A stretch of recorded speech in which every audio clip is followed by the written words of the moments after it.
Hello, what's up guys? So, kamusta na kayong lahat? Shoutout sa lahat ng mga viewers ko and sa lahat ng mga subscribers ko and sa lahat ng mga friends and family ko. And shoutout na rin sa lahat ng mga taga Abu Dhabi, United Arab Emirates, sa mga kasama ko sa trabaho before. So, sa mga bago pa lang na maliligaw sa aking channel, don't forget to like and subscribe. And share na rin tong video na to para sa tuwing magla-live tayo or gagawa tayo ng video na katulad nito is manonotify po kayo.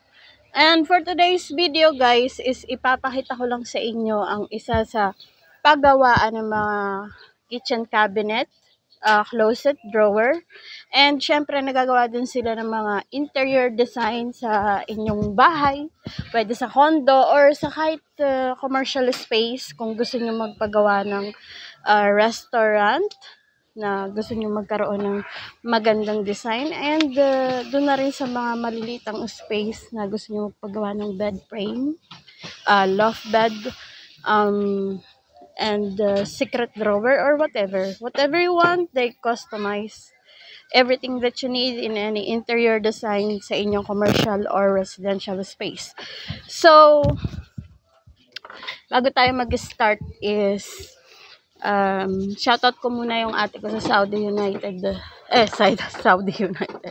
Saudi Arabia, and sa lahat ng mga taga Saudi and sa lahat ng mga nasa USA, yung mga kaibigan natin sa Amerika, and dun sa mga nasa Thailand. So, sa lahat ng mga Chinese citizen dyan, ni hao ma, and sa lahat ng mga taga Indonesia, apa kabar, and sa lahat ng mga Thailand, Kapan Cup. So, kahit saan parte kayo ng mundo, shoutout po sa inyong lahat.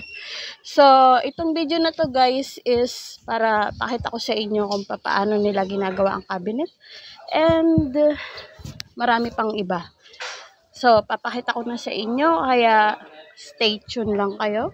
And don't forget na rin na i-follow, i-like, and i-share nyo yung kanilang Facebook page na nasa link.